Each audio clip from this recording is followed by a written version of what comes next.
Welcome back to another episode of Comp and Coffee. After a brief hiatus, we are excited to be back here. It is spring here, and I'm late spring, almost summer, and I'm excited to have Bill and Ruth with us today. What's really kind of exciting is not only is it spring, not only is it a time of change, but conferences are back. Ruth, did you get all the way from England to World at Work in Atlanta this year? I did indeed. First time back since 2019 when I was in Florida. Yeah, so it was great to be back. Nice. Hopefully the trip was uneventful except for the conference. And Bill, did you also got down there, right? I did, yes. Yeah, so conferences are back. I've got another in-person small events are starting up. I'm actually going to be at the Chicago Comp Association event at the Willis Towers, Watson Towers in Chicago this coming Friday. So this is their first in-person event since 2019. I think SHRM just happened this past weekend. So a lot going on. Conferences are back.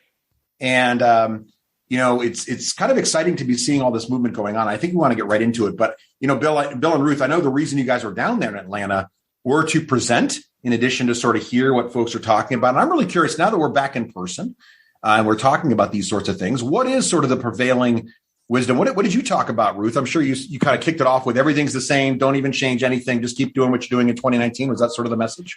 Definitely not. No, I think it's all changed, hasn't it? And so my session was all around pay compression. I was in a panel with Megan Serdo, head of reward at IHG, and Jill Langles from the Employers Resource Association. So pay compression, clearly a hot topic at the moment. As sort of organizations are facing pressure to increase wages against the background of talent shortages. I think we can talk a bit more about how long that's going to last for. But we kind of considered all things around pay compression, like, is it necessarily a bad thing to have pay compression between grades? Maybe we need to rethink that, and potentially looking at other aspects of reward, other than base pay when we start thinking about correcting pay compression. So it was a great active discussion, very full room. We had people queuing down the corridor, and a lot of people really looking for help around market data, which kind of is a neat segue, Bill, into your session.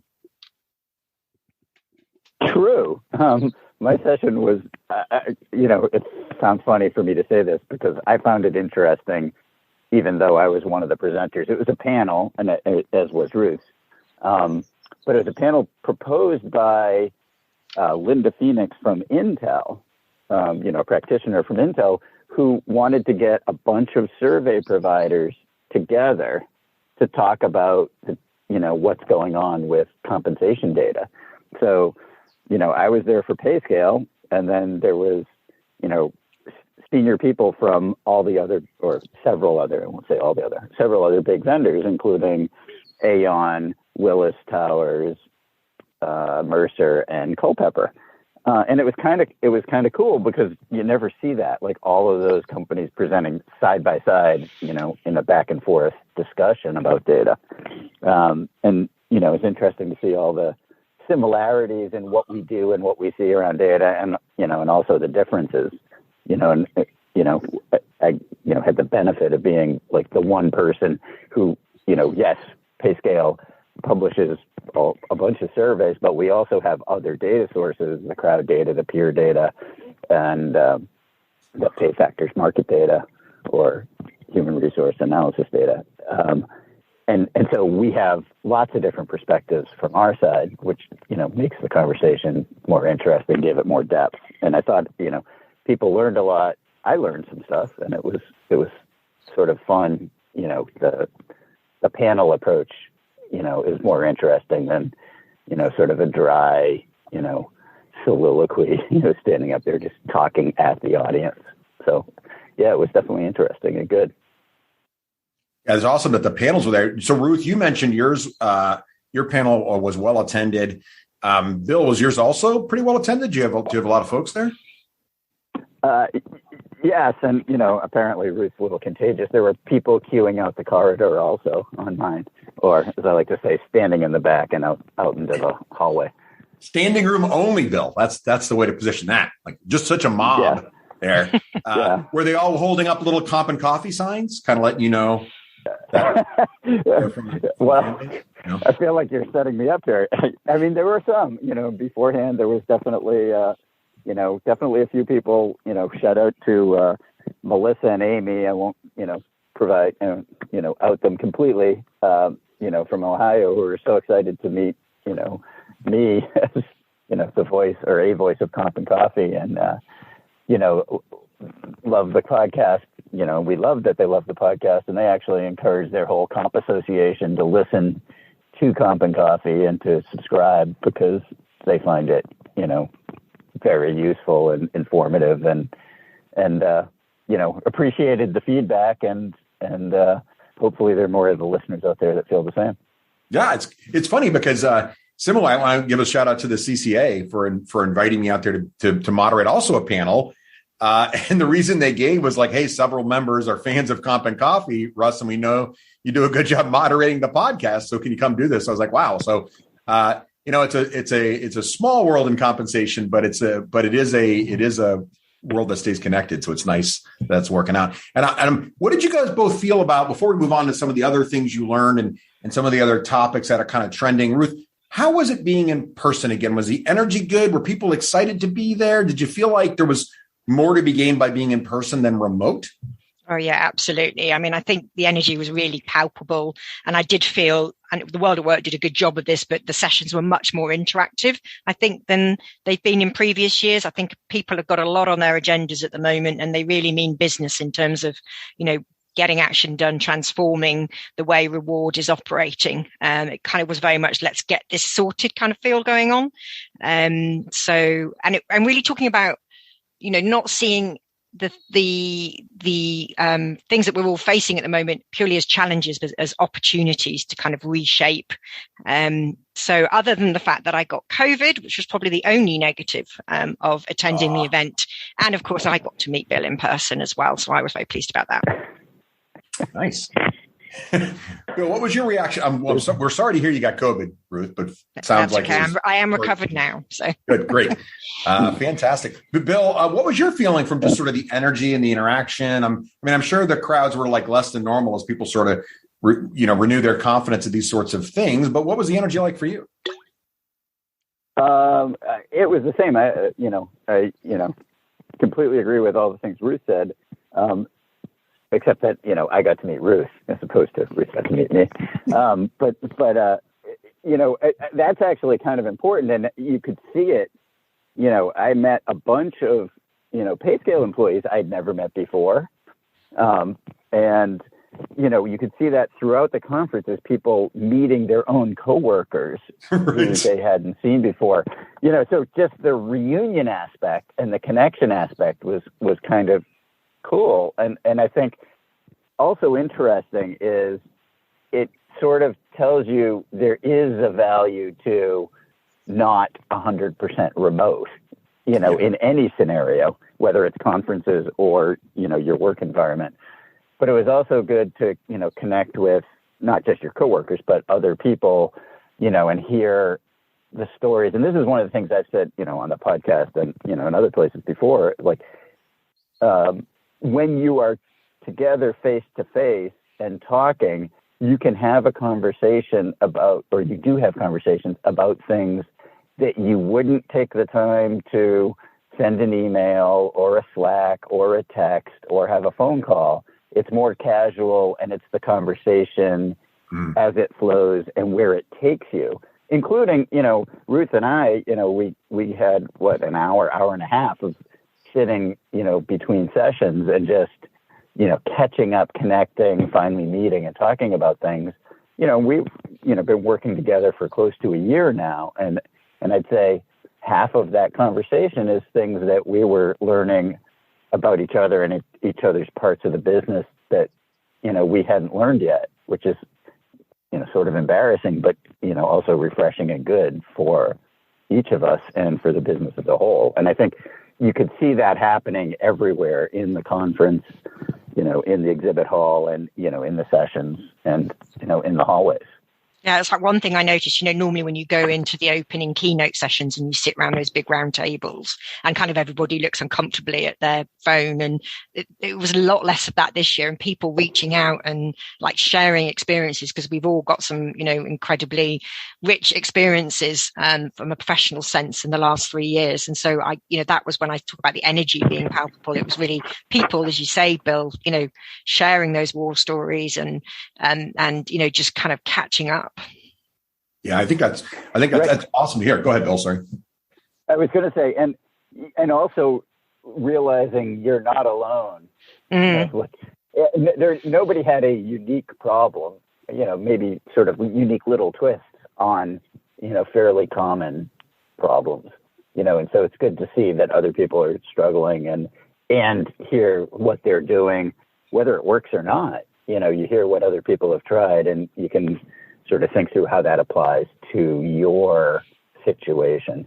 So it's good, it's not passive learning, but, sort of not learning from the sessions, but learning from, your colleagues, your peers, your competitors. Yeah. Well, that's fantastic. So I'm so glad the energy was there. And I think, I think conferences are going to, slowly come back, which is exciting. So you both mentioned sort of, it was nice to hear and cathartic maybe to hear some of the challenges everybody's facing, and that many of them are shared. And so what were some of the themes, sort of the key themes you guys were sensing from maybe both your sessions and questions that were asked, but also other sessions that were sort of resonating, and maybe there's more than one session about it or a recurring theme? Ruth, what were some of the things that sort of jumped out at you? Well, not surprisingly, it's all about building resiliency across businesses and in reward practices. And there were quite a few sessions focused on the challenges of a hot labour market and things like skills-based workforces. Not surprisingly, quite a few sessions focusing on pay equity, pay transparency. So I'd say they were kind of like the key main themes, or those were the sessions that I focused on going to. How about you, Bill? I agree with that. I feel like we're doing improv. I'm not, yes, and yes, and it was a lot. I heard a lot about fire drills, and issues related to urgent problems coming up in the organizations about competing for new hires, how to retain your existing employees, how to identify the key employees. Like when, where, how to make decisions about who comes to work, who doesn't come to work, remote, hybrid, or in office, or in facility. There was a whole lot of that conversation going on, and it's does dovetail in what Ruth said is because all of that has issues about equity and fairness and transparency and how to pay people, and so it was. A lot of that going on, and, a lot of common things. And then also, the pockets of, different challenges for different people, where manufacturing kinds of companies or hospitality have lots of, in-house problems, and a lot of low-wage workers who are getting, big bump ups in minimum wage, either because of laws or because of competitive issues. And that's causing budget problems, pay equity problems, and manager problems and retention problems, and then you have, tech workers, whether they're in tech companies or not, who are working from home and can apply for jobs or be recruited anywhere in the country or even the world. And how do you keep your key players in place? How do you attract new people? How do you compete against, companies that you've never competed against before that have, big names and big bank accounts? And so, there was a lot of that going on. A lot of that was kind of the conversations. And I think it's sort of interesting that we all came back to a conference at a time when there were so many big, interesting, and new issues or new twists on old issues, that there was a lot of conversation, again, I'm getting a little redundant, in session and, just casual conversation about all of these issues. Yeah. So a lot of those themes, I think, are kind of expected, maybe, but exciting to hear people talking about them. I think that's fantastic. But what felt different about it though? Like, did it just feel like another world at work, except it was good to be back, or were there different sort of pivots in the topics? Because many of these themes are sort of maybe there's some more focus on ESG and more focus on pay transparency. But we were talking about that stuff, back in 2019 too. What do you think, Ruth? What sort of changed a little bit?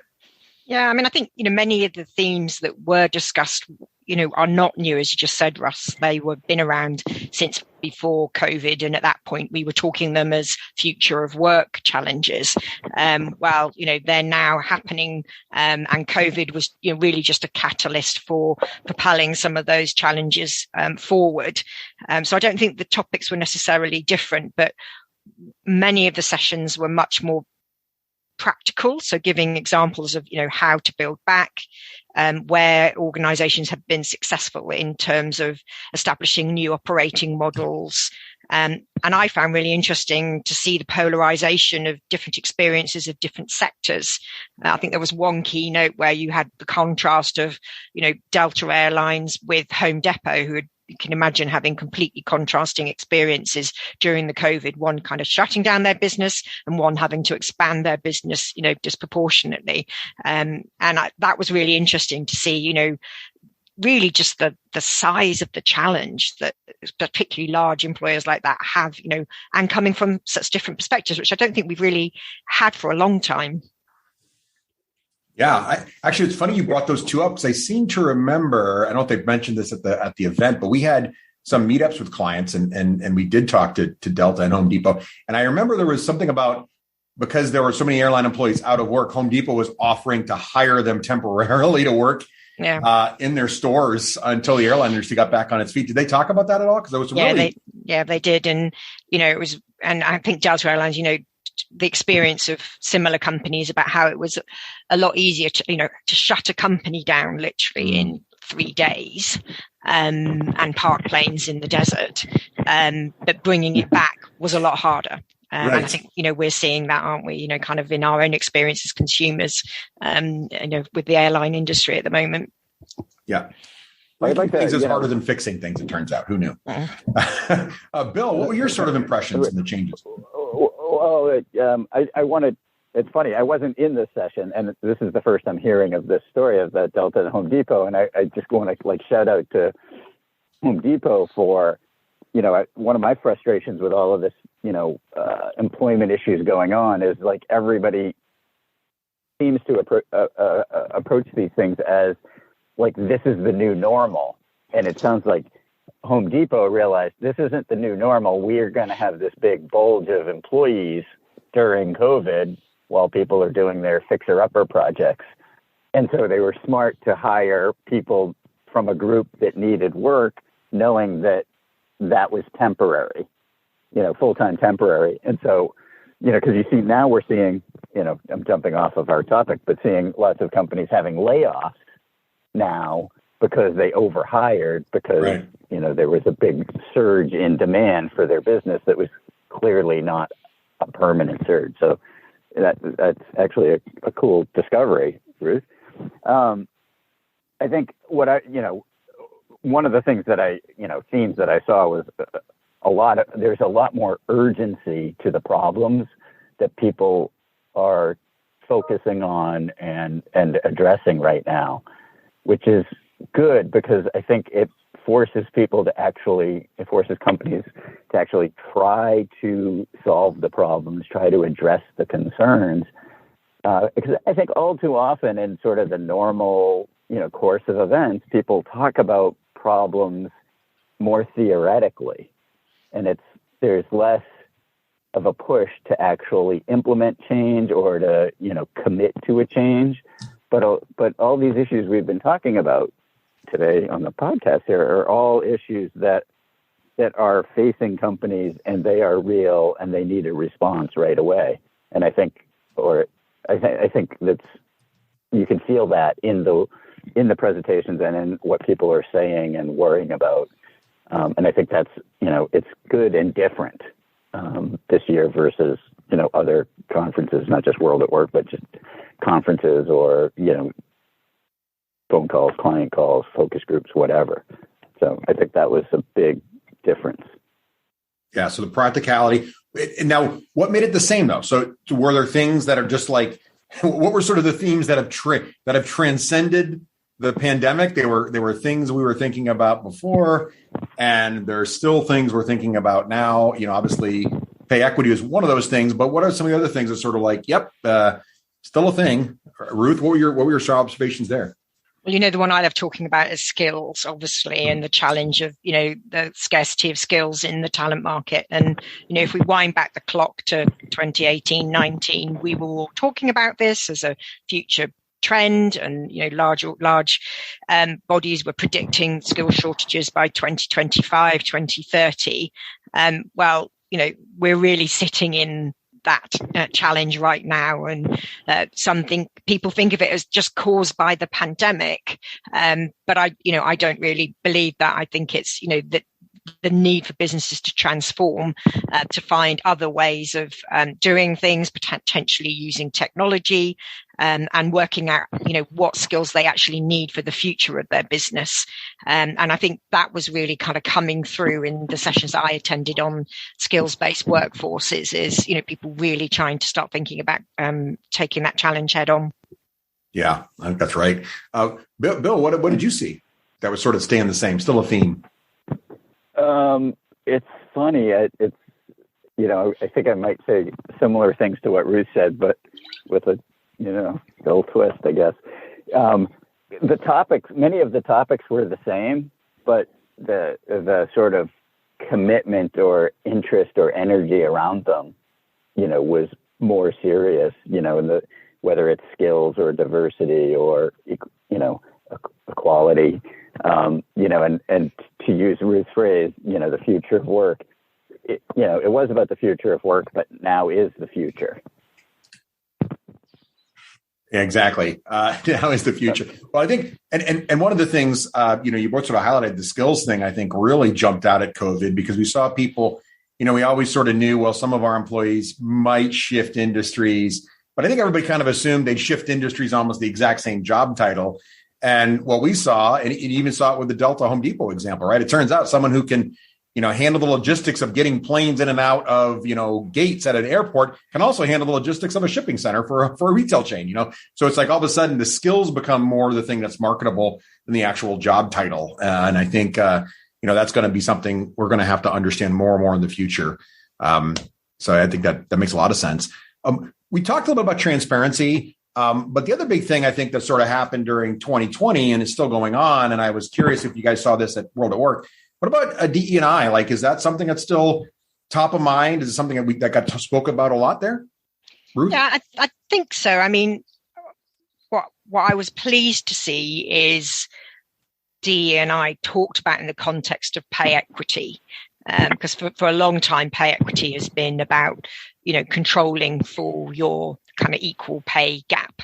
And we've seen really a pivot in the last 18 months to really thinking about the uncontrolled pay gap and the drivers of that, which tend to be less to do with pay and more to do with barriers to certain groups of employees in the workplace. So those two themes being, brought together, something I've been a proponent for a long time, something we've been more focused on in Europe. So I was pleased to see that coming to fruition. And I think really more discussion around ESG and purpose. So kind of building on DE&I to thinking about how organizations can impact the KPIs in incentive schemes by incorporating ESG measures or even in stock schemes. And really thinking about how we build purpose into the employee experience. So, we're seeing that DE&I turn broad and into the ESG sphere. Yeah, I think exactly. It's companies struggle with having to figure out how to get people to want to stay more beyond getting compensation correct. Purpose is a big one, especially with people so remote. That's exciting. I'm glad to see that's getting such traction. So I think it's something that we all need to think about and focus on.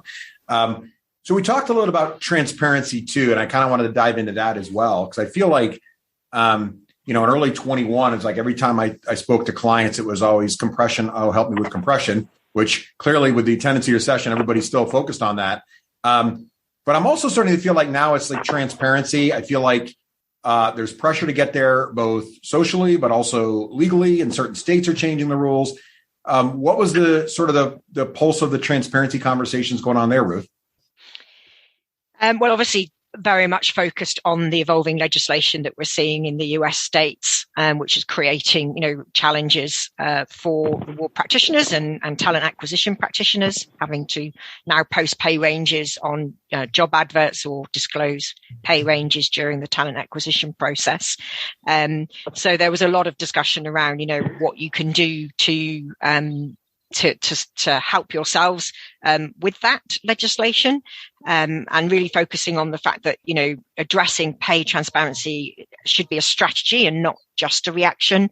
And many of these employers, having to think about establishing the compensation foundations that you need to put in place in order to be in the position to be able to share ranges, both, publicly on job adverts, and of course with your employees internally, because you can guarantee they're going to see those job adverts as well. Yeah. Bill, what was your thoughts on that? I think, we haven't prior to this talked much about transparency on the call, but that's another theme that was throughout the conference, and, we're hearing a lot in general. I think one of the things that's interesting about transparency and DEI and ESG, as Ruth is saying, is like they're all interconnected. They're different layers or different, folks from the same hub.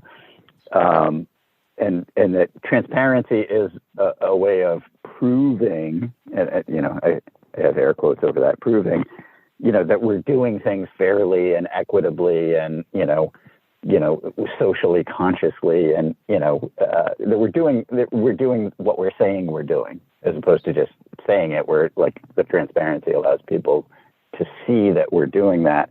But I think all three of those topics, again, sort of veering off out of my lane here, all three of those topics are real and are being addressed by people, but are not clearly defined yet, and that what exactly does transparency mean?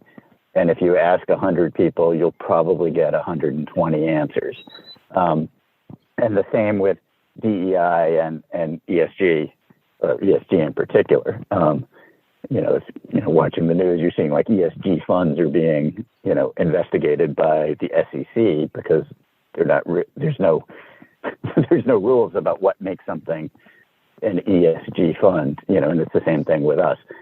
Like you have a general idea of what it means. I'm not saying like people are clueless. I'm just saying what exactly is ESG, or what exactly means you've accomplished DEI. And is that the same as other companies, your competitors or whatever? So I think, but I do think it's all real now, and it's sort of, one of the sort of unfortunate but positive outcomes of the George Floyd situation is, that DEI kind of issues are everywhere, not just in employment, but in government and, just sort of society. So it's not going to go away. And, I'm sorry for laughing about it, but it's like diversity has been a topic at World at Work since World at Work was the American Compensation Association. It's been an issue, but now there's energy behind it. So I think, and transparency is going to link to that, because, how do you prove that you're, treating all employees equally, regardless of race and gender, et cetera? It's through some form of transparency, and everyone knows it, everyone sees it. And now people are starting to, dip their toe in the water of getting closer to, a transparent process, transparent decision-making, transparent, initiatives and policies. Yeah, I think that I really think the root cause of a lot of this stuff is that it's been taboo to talk about pay for so long.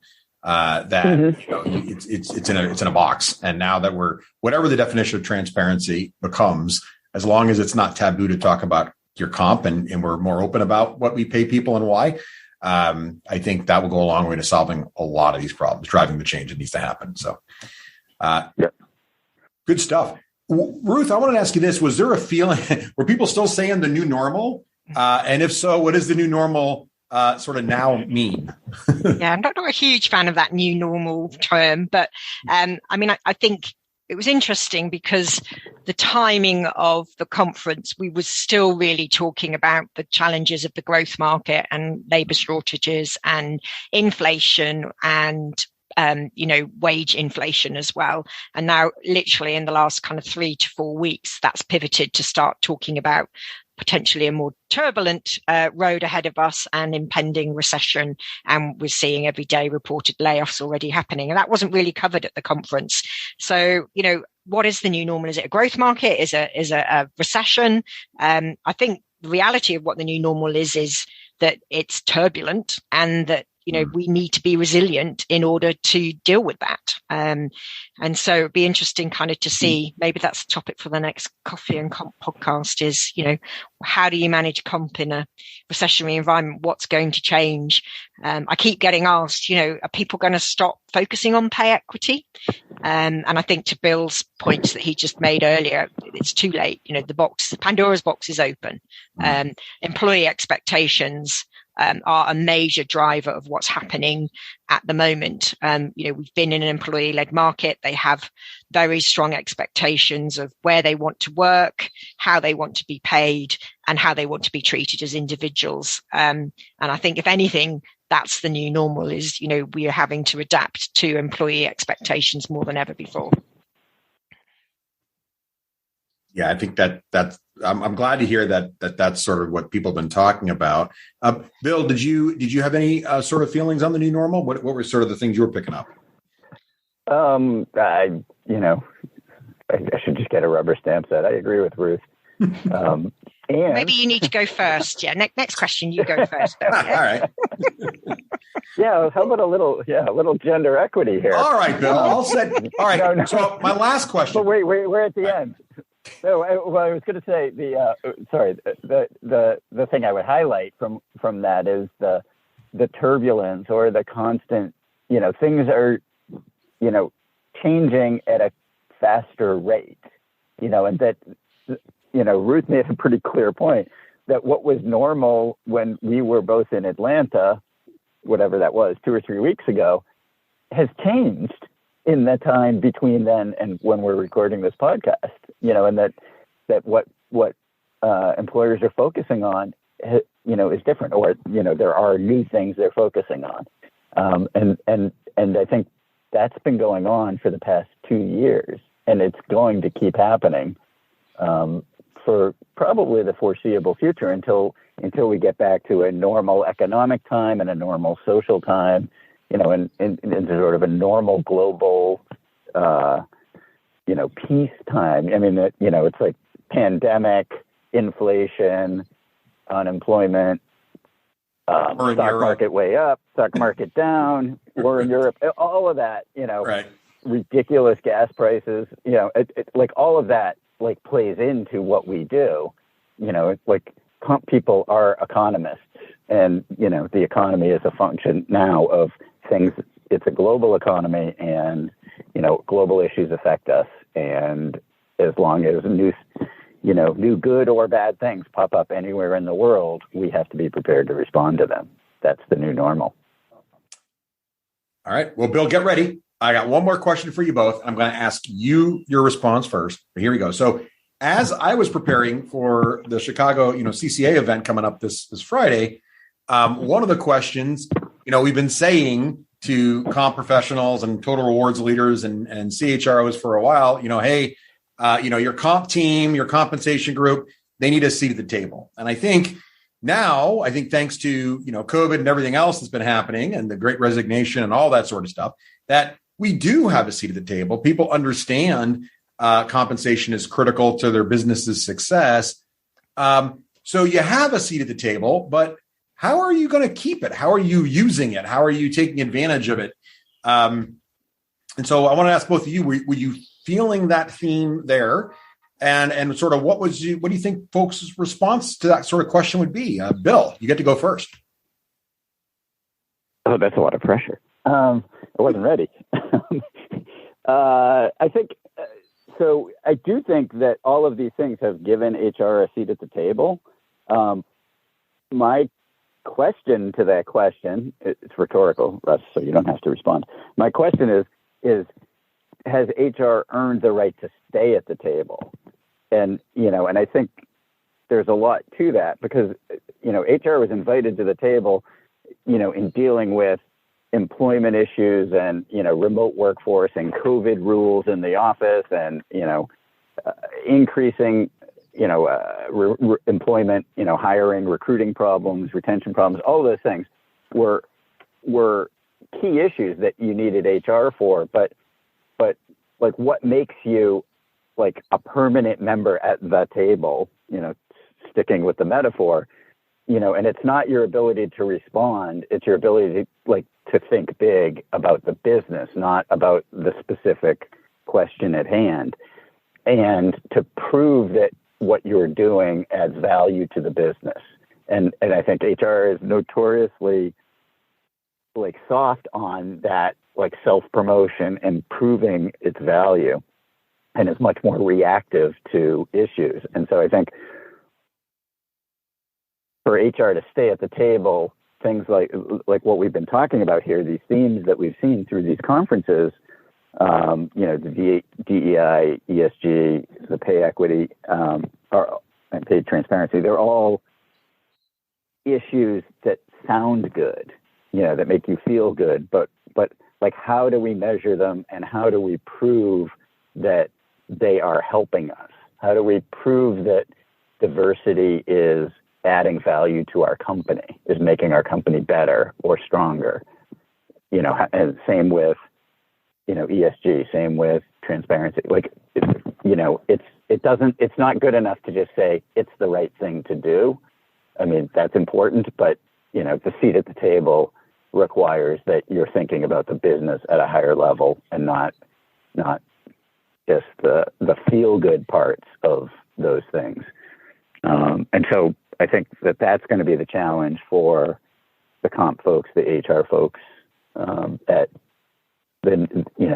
you've gotten up there, you've talked to the board, you've talked to the management at high levels about things. How do you keep being a go-to resource, somebody they want in the room when big decisions are being made every time? I'll stop there. That's good. You're right. It's all about ROI, right, for every function in the organization, and HR and comps are different. Ruth, what was your observations in that realm? Yeah, I mean, totally agree. I think, we saw through this crisis, HR propelled to the board table a bit like we saw, the finance function propelled during the 2008, 2009 financial crisis. And that was because the pandemic was a people-centered pandemic. It was, a disease that was passing between people.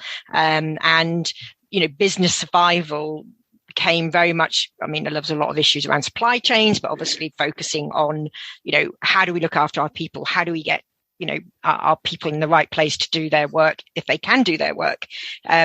So I think thinking about leveraging the agility that we saw during that phase, if you think how fast some critical business decisions were being made, for example, an EAP, an employee assistance program scheme, which would normally potentially take you like a year and a half to get through an RFP, to get, board approval.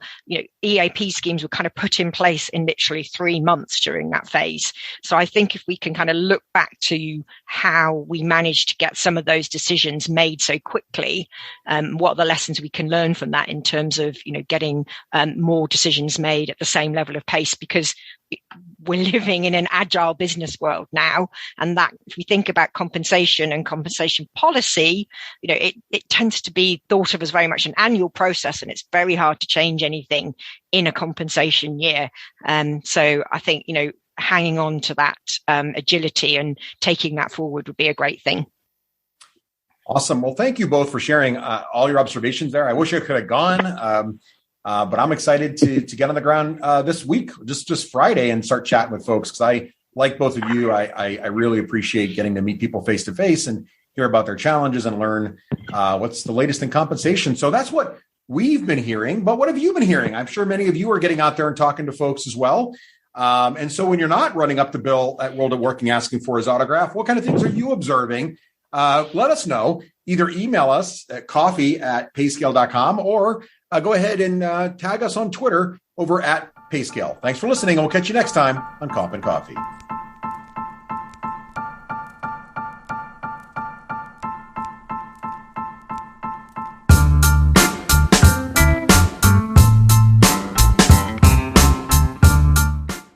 Comp and Coffee is a PayFactors production dedicated to the compensation community. We welcome your feedback.